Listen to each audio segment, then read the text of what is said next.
السلام علیکم سر احمد رضا صاحب کا سوال ہے کہ ایک حدیث بیان کی جاتی ہے علیکم بسنتی و سنت الخلفاء راشدین.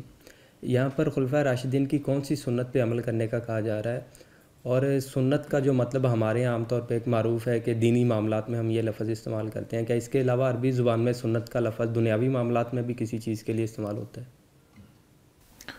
سنت اپنے لغوی معنی میں ہر اس چیز کے لیے استعمال ہوتا تھا جو رواج پکڑ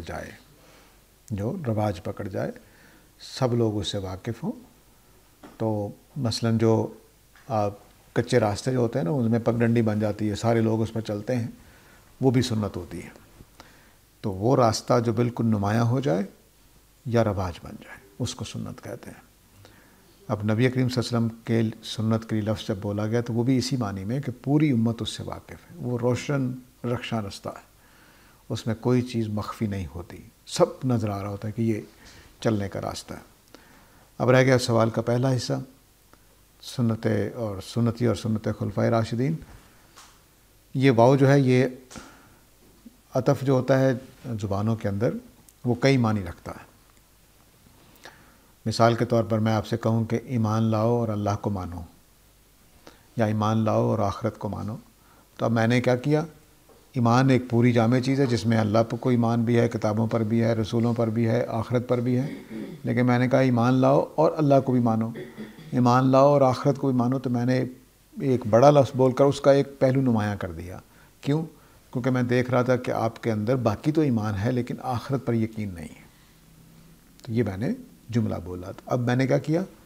بڑی چیز میں سے ایک جز بیان کیا ہے.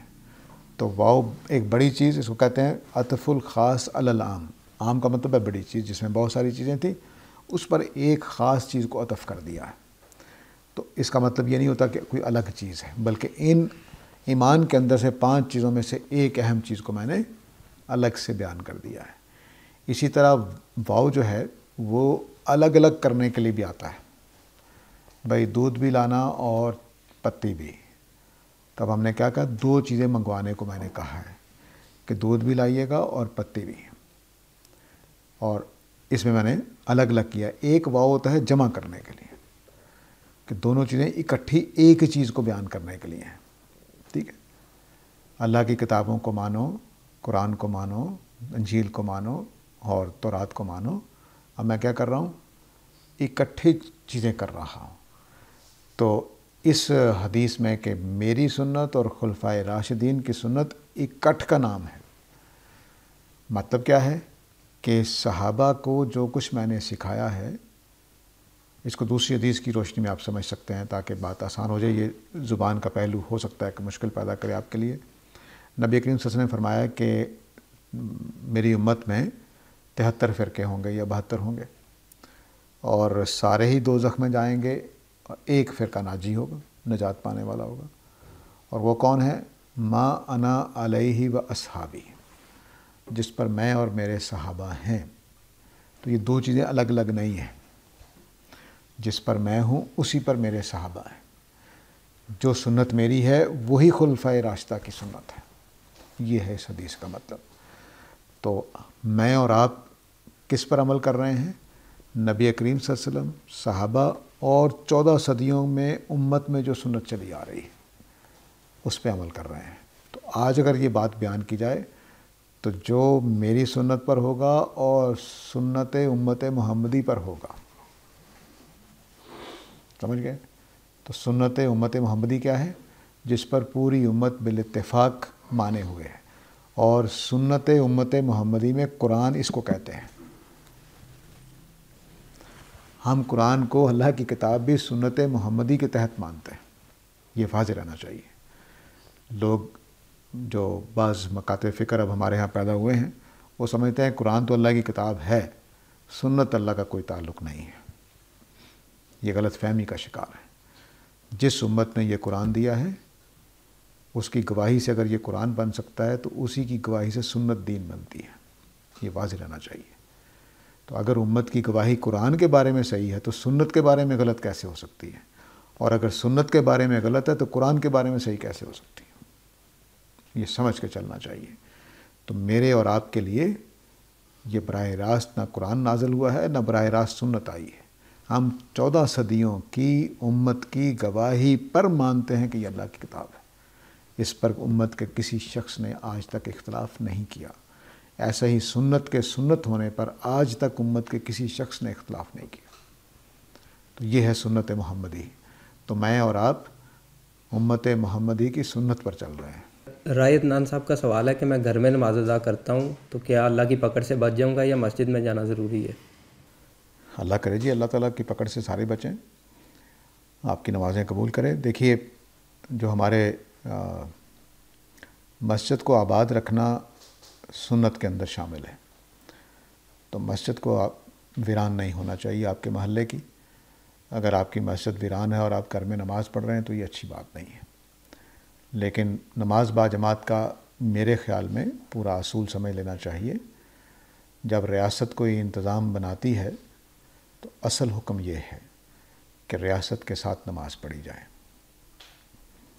اور اگر وہ ریاست اپنا انتظام نہیں کرتی تو جو بھی معاشرہ اپنا انتظام کرتا ہے اس کے ساتھ نماز پڑھی جائے. یہ اصل حکم یہ ہے. اب ہمارے معاشرے میں چونکہ حکومت نے جو بھی نظام اورنگزیب کے زمانے سے چلا رہا ہے وہی چل رہا ہے. تو جو مسجدیں میرے خیال میں سرکاری تحویل میں ہونی چاہیے مسجدیں، اور ان کے ساتھ ہمیں نماز پڑھنی چاہیے، اس میں کوئی شبہ نہیں. تو پسندیدہ یہی ہے، بہت اجر و ثواب والا ہے کہ مسجد میں جا کر نماز پڑھیں. لیکن میں یہ نہیں کہہ سکتا کہ آپ گھر میں نماز پڑھ رہے ہیں تو آپ کی نماز نہیں ہوتی. انشاءاللہ ہو جائے گی. لیکن بہرحال مسجد کو آباد رکھنا یہ لازم ہے پورے محلے والوں پر، ایک طرح کا فرض کفایہ ٹائپ چیز ہے.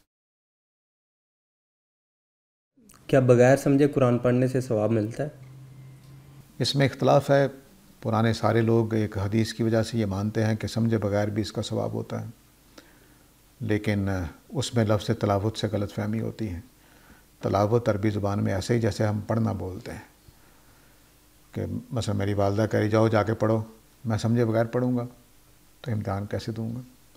تو پڑھنے کا مطلب سمجھ کر ہی پڑھنا ہوتا ہے، تلاوت کا مطلب بھی سمجھ کر پڑھنا ہوتا ہے. تو اس لیے سمجھ کر پڑھنا ہی اصل ہے. اب میں یہ انکار نہیں کر سکتا کہ کوئی آدمی خدا کے فرما برداری میں یا اپنے کسی مولوی صاحب کے فتوے کی وجہ سے قرآن مجید کی تلاوت بغیر سمجھ کے کرے تو میں اس کو کہیں تمہیں کوئی ثواب نہیں ہوگا. یہ اللہ کے فیصلے پہ چھوڑ دیتے ہیں. اصل سمجھ کر ہی پڑھنا ہے. سر محمد حسن صاحب کا سوال ہے کہ صحیح مسلم میں ایک حدیث ہے کہ مجھے حکم دیا گیا ہے کہ میں لوگوں سے اس وقت تک لڑوں جب تک وہ ایمان نہیں لاتے اور نماز و زکوٰۃ کا اہتمام نہیں کرتے. تو پوچھ رہے ہیں یہاں پر لوگوں سے مراد کیا صرف قریش کے لوگ ہیں یا سب تمام لوگ مراد؟ مجھے سے مراد صرف نبی کریم صلی اللہ علیہ وسلم ہیں، اور لوگوں سے لڑوں یہ رسول کی اپنی قوم کے لیے ہوتا ہے. سورہ توبہ اس پر گواہ ہے کہ رسول جو ہیں اگر دعوت دیں، اتمام حجت ہو جائے اور قوم ان کی اوپر ایمان نہ لائے تو وہ مجرم ہیں، ان کو سزا ملے گی. سزا دینے کے راستے اللہ تعالیٰ نے 2-3 اختیار کر رکھے ہیں. آسمان سے عذاب آ جائے، کوئی غرق کر دیا جائے، زمین جیسے فرعون غرق کیا گیا یا حضرت نوح کی قوم غرق کی گئی، اور یا مغلوبیت سیاسی طور پر کر دی جائے جیسے حضرت عیسیٰ کے ماننے والوں کے ساتھ کیا گیا. اور چوتھی شکل یہ ہے کہ اللہ کے رسول اور اس کے ساتھیوں کے ذریعے سے تلوار کے ذریعے سے عذاب دیا جائے. نبی کریم صلی اللہ علیہ وسلم کے لیے یہ اصول طے پایا تھا، اس لیے آپ نے یہ جملہ بولا کہ امرت ان اقاتل الناس، مجھے حکم دیا گیا ہے کہ میں لوگوں سے لڑوں حتیٰ یؤمنوا، یہاں تک کہ وہ ایمان لے آئیں. تو سورہ توبہ جو ہے اس کو آپ پڑھ کے سمجھ سکتے ہیں کہ نبی کریم صلی اللہ علیہ وسلم پر جو ایمان نہیں لائے گا فاقتلوہم حیث ثقفتموہم، جہاں بھی ان کو پاؤ مار ڈالو. لیکن یہ صرف آپ کی قوم، اس میں مدینہ کے اہل کتاب شامل نہیں ہیں اور دوسری قومیں اس میں شامل نہیں ہیں جو عربوں میں رہتی تھیں. صرف عرب جو اولاد ابراہیم تھے یا ان میں شامل ہو گئے ہوئے تھے اور ان کی نسل کا حصہ تھے، انہی کے لیے یہ قانون دیا گیا تھا. سر اسرائیل اور فلسطین کے درمیان جو معاملات چل رہے ہیں اس میں بعض لوگ کہتے ہیں کہ ان کو آپس میں کوئی معاہدہ کر لینا چاہیے جو دونوں کے حق میں بہتر ہو اور معاملات امن کے ساتھ حل ہو جائیں. تو اس میں کچھ لوگ کہتے ہیں کہ ایسا نہیں ہو سکتا کیونکہ قرآن کہتا ہے کہ یہ یہود و نصارہ کبھی تمہارے دوست نہیں ہو سکتے. تو کیا ایسا ہی ہے کہ ہمیں ان سے کوئی یعنی دوستی والا کوئی معاملہ نہیں کرنا چاہیے؟ اس جنگ جو 2-3 ہفتے پہلے شروع ہوئی اس سے پہلے امن تھا، معاہدے پر تھے، تو معاہدہ تو ہو جائے گا. اصل مسئلہ یہ ہے کہ جس پر غور کرنا چاہیے میں ان لوگوں میں سے نہیں ہوں جو چیزوں کو جذباتی ہو کر دیکھتے ہیں، یہ میری کمزوری کہہ لیجئے یا خوبی کہہ لیجئے، لیکن بہرحال جب حماس نے حملہ کیا تو فوراً دماغ میں یہ سوال پیدا ہوا کہ یہ کس نے کرایا ہے، ان کے پیچھے کون ہے، کیا واقعتاً مسلمان اپنی مرضی سے لڑ رہے ہیں یا کوئی بڑی طاقتیں ان کو لڑا رہی ہیں؟ اگر بڑی طاقتیں لڑا رہی ہیں تو پھر یہ بیچارے مظلوم ہیں جو کسی گچے میں آ گئے ہیں یا بیچارے مارے جا رہے ہیں۔ اگر انہوں نے اپنے بل بوتے پر کیا ہے اور سمجھتے ہیں کہ مسلمانوں کا اس میں راستہ ہے تو یہ غلط اجتہادی فیصلہ بھی ہو سکتا ہے، صحیح اجتہادی فیصلہ بھی ہو سکتا ہے۔ اب انہوں نے فیصلہ کر لیا ہے تو ہماری ہمدردیاں، پہلی صورت میں بھی ہمدردیاں ہماری ان کے ساتھ، لیکن اس صورت میں بھی ہمدردیاں ساری ہمارے ساتھ ہیں۔ رہ گیا یہ کہ یہود کے ساتھ صلح ہو سکتی ہے۔ ہم نے بہترین دور دیا ہے، خود یہود اس کا اعتراف کرتے ہیں کہ مسلمانوں کا جو عروج کا دور ہے اس میں یہود پر ظلم و ستم نہیں ہوئے، یہ خود وہ اعتراف کرتے ہیں۔ ہمیں یہ نہیں سکھایا گیا کہ ہم بلا وجہ، یہ جو لا اکراہ فی الدین آج ہم نے آیت پڑھی ہے، اس کی وجہ سے بھی اور بہت ساری دوسری آیتوں کی وجہ سے بھی ہمیں یہ اجازت نہیں دی گئی کہ غیر مسلموں کے گھروں کو آگ لگائیں، ان کے بچوں کو تنگ کریں، ان کی بیویوں کو تنگ کریں، ان کے کھیت چھین لیں، ہمیں اس کی اجازت نہیں دی گئی۔ چنانچہ یہود نے ہمارے عہد میں سب سے پرامن دور گزارا ہے اپنی تاریخ کا، خود وہ اعتراف کرتے ہیں اس کا۔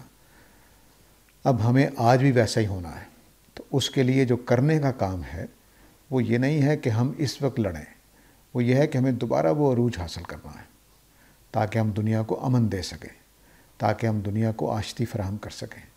اس کے لیے ضروری ہے کہ ہم علم میں، سائنس میں، مذہب میں خالص ترقی والی جگہ پہ آ جائیں۔ ہم اس وقت غلامی کے ذہن میں ہیں، چوری چکاری کے ذہن میں ہیں، ہماری سائنس بھی چوری کی ہے، ہمارا ایٹم بم بھی چوری کا ہے، ہر چیز چوری کی ہے، اور پیسہ ہمارا بھکاری پن سے حاصل کردہ ہے۔ اس قوم سے سوائے اس کے کہ دوسرے لوگ جو ظلم کریں، جن کے دین میں ایسا نہیں ہے کہ وہ نرمی سے پیش آئیں، تو انہوں نے تو ایسا کرنا ہی کرنا ہے۔ تو ہمیں طاقتور ہونا ہے کہ کوئی ہماری طرف بری نگاہ اٹھا کر نہ دیکھے۔ مثال کے طور پر اس وقت فوری کام جو ہو سکتے ہیں ان میں امت کا اتحاد ہے، تو مجھے ذرا کر کے دکھا دیجئے، 2 ملک اکٹھے کر دیجئے۔ یہود و نصارہ کی دوستی تو چھوڑیں، مسلمانوں کے ساتھ 2 مسلمان ملک اکٹھے کر کے دکھائیں۔ آپ کو یاد ہوگا کہ عمران صاحب کے زمانے میں ترکی، ملیشیا اور پاکستان اکٹھے ہونا چاہ رہے تھے، ہو سکے؟ اس وقت سعودی عرب ترکی کے ساتھ ایک کشمکش میں بھی ہے اور ایران کے ساتھ دوستی ہو گئی ہے، تو ایران ازلی ابدی دشمن رہا ہے سعودیوں کا۔ بتائیے، 2 مسلمان ملک ہیں، تو پہلے اپنے آپ کو درست کر لیں، پھر ان کی دوستی بھی کر لیں۔ سر، یاسر محمود صاحب کا سوال ہے کہ جو ہمیں صلہ رحمی کا حکم دیا گیا ہے، یہ صرف سگے رشتہ داروں کے لیے ہے یا سوتیلے بہن بھائی اور کزن وغیرہ کے لیے بھی یہی حکم ہے؟ دیکھیے، جو قریبی رشتہ دار ہیں اس کو سمجھ لیجئے، اپنے آپ کو مرکز مان لیجئے فی الحال سمجھنے کے لیے کہ میرے قریبی رشتہ دار کون ہیں۔ میرے والدین، ان کے بہن بھائی، ان کے والدین جو جیتے ہوں، والدین، ان کے بہن بھائی اور ان کے ماں باپ، اور والدین کے سارے بچے ہیں، ٹھیک ہے، بچوں کے بچے ہیں، یہ اصل میں آپ کے قریبی رشتہ۔ کزن سارے شامل ہیں، چچا کی طرف سے یعنی والد کی طرف سے، والدہ کی طرف سے، ماموں، خالہ، چچا، تایا، پھوپھی، یہ آپ کے قریبی رشتہ دار ہیں والدین کی لائن کے۔ دادا، دادی، یہ آپ کے نانا، نانی، یہ آپ کے قریبی رشتہ دار ہیں۔ نیچے آ جائیں، آپ کے سارے بہن بھائی والدین کی طرف سے جو ہیں، ستیلے ہوں، سگے ہوں، والد کی طرف سے ہوں یا والدہ کی طرف سے ہوں، وہ قریبی بہن بھائی ہیں، ستیلے اور سگے، یعنی کم از کم ایک رشتہ مشترک ہوتا ہے نا، کہ باپ مشترک ہے، ماں مشترک ہے۔ ہاں، بعض اوقات یہ ہوتا ہے کہ والد نے ایسی جگہ شادی کی ہوئی ہے کہ نہ آپ کی ماں مشترک ہے نہ باپ مشترک ہے، آپ اپنے والد کی پہلی بیوی سے تھے، دوسری بیوی اپنے پہلے میاں سے ایک بچہ لے کر آ گئی ہے، وہ آپ کا قریبی رشتہ دار نہیں ہے حقیقت میں، لیکن وہ آپ کی سوتیلی والدہ کی وجہ سے وہ بھی قریبی ہو جائے گا۔ اب اس کے نیچے آپ کے بہن بھائی ہیں، ان کے بچے آپ کے قریبی رشتہ دار ہیں، بھتیجے، بھانجے، یہ آپ کے رشتہ دار ہیں۔ یعنی میں ایک بول رہا ہوں، بھتیجیاں، بھانجیاں اور بھتیجے اور بھانجے، یہ سارے شامل ہیں۔ تو یہ اصل میں آپ کا قریبی اقربا یہ ہیں۔ ان کے ساتھ صلہ رحمی آپ نے لازماً کرنی ہے۔ اب جو دور کے ہیں، مثلاً برادری کے کوئی آدمی بٹ فیملی کا ہے، تو بٹ فیملی میں کوئی بھی دور کا رشتہ دار ہو تو وہ بھی آپ کا رشتہ دار ہے، لیکن وہ اس کے ہاں آنا جانا اور اس کی بیماری میں ساتھ دینا یہ لازم نہیں ہے۔ ان قریبی رشتہ داروں کے ساتھ تعاون رکھنا، ان کو مالی مدد کرنا، ان کی بیماریوں میں، ان کی خوشیوں میں شریک ہونا، یہ فرض ہے آپ کے میرے اوپر۔ معراج کا واقعہ بیان کیا جاتا ہے، اس میں یہ بیان کیا جاتا ہے کہ رسول اللہ کی ملاقات ہوئی ہے انبیاء سے، مختلف آسمانوں پر مختلف انبیاء سے ملاقات ہوئی ہے، تو کیا یہ انبیاء اپنے درجات کے لحاظ سے مختلف آسمانوں پہ موجود تھے؟ نہیں، ایسا نہیں ہے۔ اصل میں جو وہ تمثیل ہے، اس میں تمثیل میں یہ لازم نہیں ہوتا کہ اس کو آپ اس طرح سے تعبیر کریں کہ وہ حقیقت کے مطابق ہے۔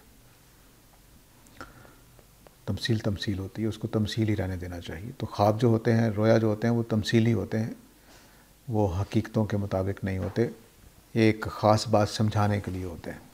تو عرض کر رہا تھا کہ جو انبیاء کے خواب ہوتے ہیں اس میں جو تمثیل کا پہلو ہوتا ہے وہ ضروری نہیں حقیقت کے مطابق ہو، لیکن جو باقی چیزیں ہیں وہ حقیقت ہوتی ہیں، سچا ہوتا ہے بالکل 100% خواب۔ لیکن یہ بات سمجھانا مثلاً 50 سے 5 نمازیں ہوئی، یہ تمثیل ہے۔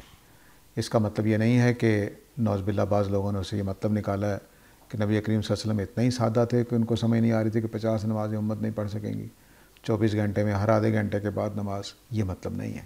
وہاں تمثیل ہے۔ تو تمثیل میں بعض باتیں صرف ایک بات کو سمجھانے کے لیے ہوتی ہیں، لیکن حضرت موسیٰ تھے وہ حقیقت ہے، حضرت آدم تھے وہ ایک حقیقت ہے، تو یہ خواب کا پہلو ہے۔ سر، عدنان عظیم صاحب کا سوال ہے کہ جب یہ کہا جاتا ہے کہ سنت تواتر سے منتقل ہو رہی ہے اور ایک عملی روایت ہے جو پورے مسلمانوں کے ہاں چلی آ رہی ہے، تو ہمیں کیسے پتہ چلے گا کہ کون سی سنت ہے جس پہ عمل کرنا لازم ہے اور کون سی سنت ہے جس کو اگر چھوڑ دیا جائے تو اس پہ وہ گناہ نہیں ہوگا؟ دیکھیے، سنت کے اندر دونوں طرح کی چیزیں پائی جاتی ہیں۔ سنت کے اندر نفل بھی ہوتے ہیں، سنت کے اندر فرض بھی ہوتے ہیں۔ مثلا نماز کا طریقہ جو سنت سے ثابت ہے یہ لازم ہے، اس کو چھوڑ کر کسی اور طریقے سے نماز پڑھیں گے تو قبول نہیں ہوگی، ٹھیک ہے۔ 5 وقت نماز فرض ہے، 5 وقتوں کے علاوہ نماز پڑھیں گے تو قبول نہیں ہوگی، چھٹی نماز لے آئیں گے تو قبول نہیں ہوگی، ان 5 میں کوئی کمی کریں گے تب قبول نہیں ہوگی۔ تو سنت میں ایک حصہ وہ ہے جو لازم ہوتا ہے۔ اسی سنت کے اندر یہ بھی ہے کہ نبی کریم صلی اللہ علیہ وسلم نے نمازوں کے آگے پیچھے نفل پڑھے ہیں، اس کو آپ چھوڑ بھی سکتے ہیں، آپ پڑھ بھی سکتے ہیں، ان کو ہم سنت کہتے ہیں۔ حنفی جو ہیں وہ عام طور سے سنت موقدہ اور غیر موقدہ کہہ دیتے ہیں، تو ان کو ہم چھوڑ بھی سکتے ہیں، پڑھ بھی سکتے ہیں، کیونکہ آپ کے نفل تھے، ہمارے لیے وہ سنت بن گئے ہوئے ہیں، لیکن وہ فرض نہیں ہے۔ اسی طرح انبیاء کی سنت ہے کہ وہ حج پہ جب گئے تو ہدی کا جانور لے کر گئے، لیکن یہ نفلی چیز، لے جانا چاہیں لے جائیں، نہ لے جانا چاہیں نہ لے جائیں۔ ایک ہے وہاں کفارے کی قربانی کہ حج اور عمرہ اکٹھا کرتے ہیں، وہ لازم ہے، لیکن ایک ہے کہ ساتھ آپ اللہ کے حضور جا رہے ہیں تو آپ نے کہا میں اپنے ساتھ تحفہ لے کے جاتا ہوں، وہ نفلی چیز ہے، وہ آپ پاکستانی تو وہ لے کر نہیں جاتے۔ پاکستانی اپنی کفارے کی قربانی کو سمجھتے ہیں کہ وہ حج کی قربانی ہم کر رہے ہیں، وہ قربانی الگ ہے، کفارے کی قربانی الگ ہے۔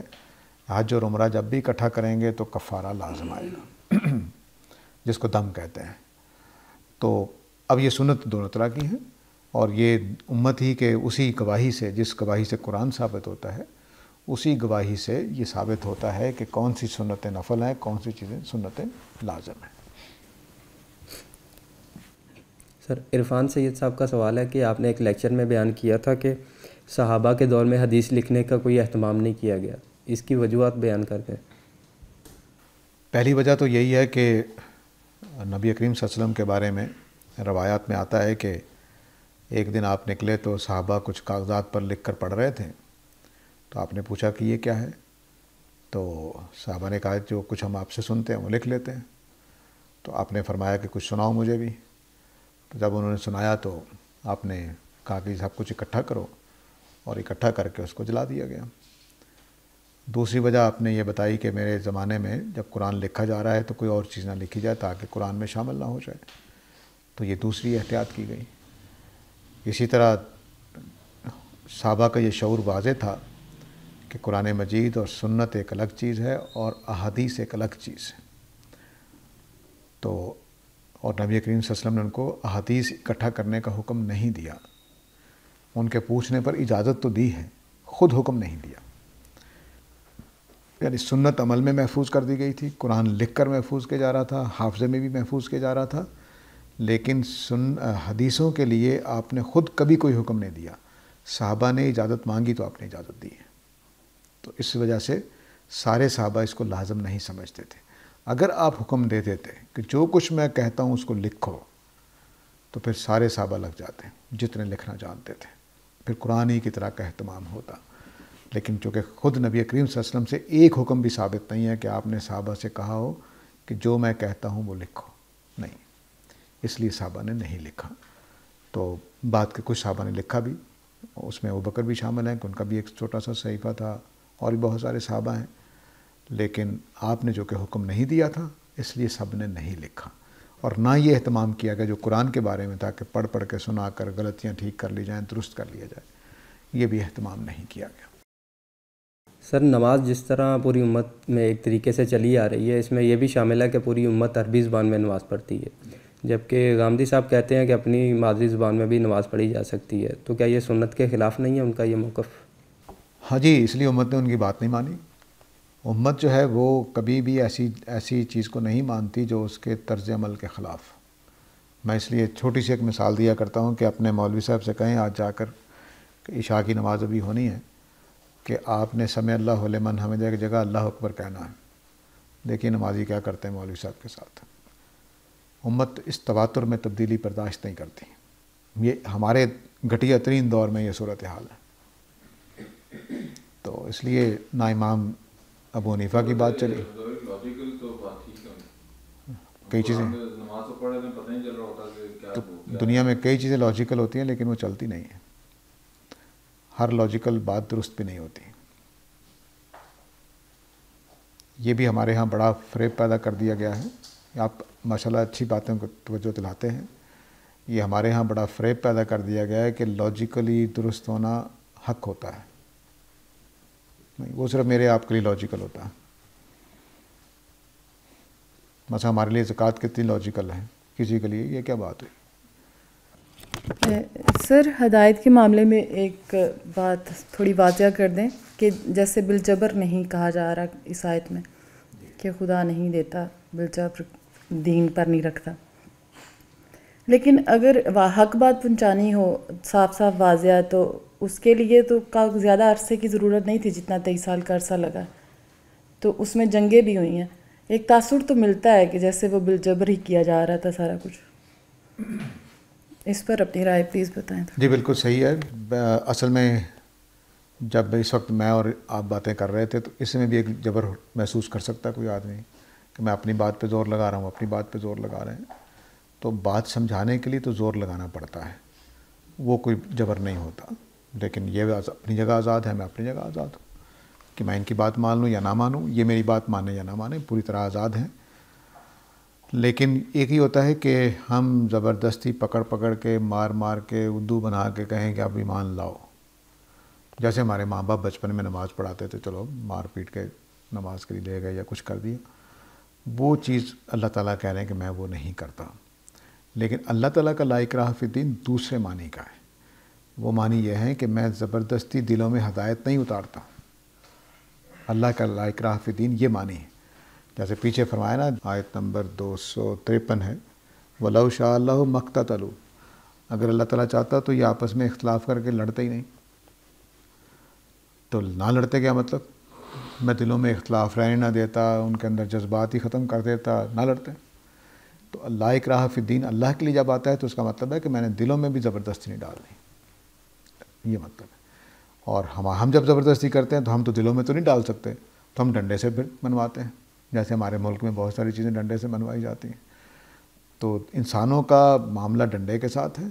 تو نبی کریم صلی اللہ علیہ وسلم کے عہد میں لگتا ہے کہ سختی کی، لیکن وہ اتمام حجت کے بعد ہے. اس کو میں نے بتایا کہ وہ جرم ہے. رسول کا انکار حق بات واضح ہونے کے بعد جرم ہے، اس کی سزا دی گئی ہے. پہلے وہ پوری طرح آزاد ہے. یعنی شروع کے دور میں پہلے فتح مکہ تک، سورہ توبہ کے نزول تک کہہ لیجئے، سورہ توبہ کے نزول تک ایک جملہ بھی آپ کو نہیں ملے گا کہ اگر ایمان نہیں لائیں گے تو سزا ملے گی. اس سے پہلے کوئی جبر نہیں. جب ان کا جرم ثابت ہو گیا ہے اب سزا ملنی ہے. سزا میں بغاوت کے طور پر لیا گیا اس کو، اور بغاوت میں اللہ تعالیٰ کہہ رہے ہیں جو بغاوت چھوڑ دے گا اس کو معاف کر دوں گا، ورنہ سزا ملے گی۔ دانش فضل صاحب کا سوال ہے کہ حسن سلوک میں کیا کیا چیزیں آتی ہیں، اس کی تھوڑی وضاحت کر دیں۔ یہ بہت لمبا موضوع ہے، میں موٹی موٹی بات کر دیتا ہوں۔ حسن سلوک عدل سے اگلی چیز ہے۔ عدل یہ ہوتا ہے کہ آپ نے مجھے گالی دی، میں آپ کو گالی دے دوں، آپ نے مجھے تھپڑ مارا، میں آپ کو تھپڑ مار دوں، یہ عدل ہے۔ حسن سلوک کس سے آگے ہے کہ آپ نے مجھے گالی دی، میں معاف کر دوں، آپ نے مجھے برا بلا کہا، میں نے آپ کی خدمت کر دی، آپ کے ساتھ نیکی کر دی، یہ احسان ہے، حسن سلوک ہے۔ حسن سلوک والدین کے لیے فرض ہے۔ والدین کے لیے پہلا حکم عدل نہیں ہے، پہلا حکم ان کے لیے حسن سلوک ہے۔ ان کی بیماری کا خیال رکھنا، ان کے بڑھاپے کا خیال رکھنا، ان کا سہارا بننا، ان کو مشکلات میں ان کے کام آنا، ان کا احترام کرتے رہنا، یہ والدین کے ساتھ حسن سلوک ہے۔ بیمار ہوں تو ان کا علاج کروانا، کمزور ہوں تو ان کا سہارا بن جانا، ان کو کھانا دینا، ان کو پینا دینا، یہ حسن سلوک والدین۔ لوگوں کے ساتھ حسن سلوک ان کے حقوق کی بجا آوری ہے۔ ہمسائے کے جو حقوق ہیں وہ ادا کر دیے جائیں، جو بہن بھائیوں کے حقوق ہیں وہ ادا کر دیے جائیں، جو شوہر کے حقوق ہیں وہ ادا کر دیے جائیں، جو میاں کے حقوق ہیں وہ ادا کر دیے جائیں، یہ حسن سلوک ہے۔ جی تو الحمدللہ جی، اللہ خیر سے رکھے جی۔ آخر دعوانا الحمدللہ رب العالمین۔